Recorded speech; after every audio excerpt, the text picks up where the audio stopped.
Okay, hey, this is Mark coming to you from Baker's Green Acres, and today is Tuesday, so that means it is 2-Minute Tuesday.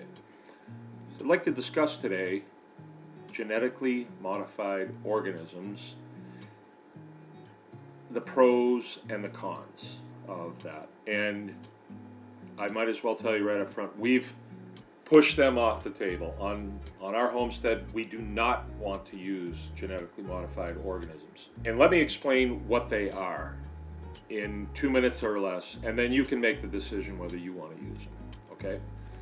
So, Mr. Timekeeper, please give me 2 minutes on the clock. Thank you very much. Okay, so a genetically modified organism is usually a plant, and it is genetically modified for a reason.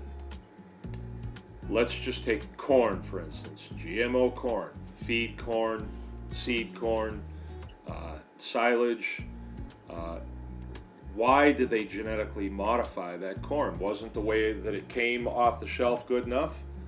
Why did they genetically modify it? Well, they genetically modified it so that they can spray herbicide directly on that corn, and it will kill everything except the corn. That's why when you go through a cornfield, it's so beautiful, nice, even rows, and there doesn't seem to be a single weed out there. I just think these guys are really sharp the way they take care of their fields. That's because they go through there when the corn stalks are a couple inches high, and they spray, and it kills everything except the corn, right? And then they'll be about 2 feet high, and they'll go through again, and they'll do it again. They'll spray it again. And then they'll be, 5 feet high, and they'll do it again, so that they have nothing but corn stalks out there. And the reason why we would not opt to use those products that come off those fields is because they are sprayed with herbicide, right? And the herbicide becomes part of that plant. And you may think that, well, I'm not a plant, so the product probably wouldn't have an adverse effect on me or my animals.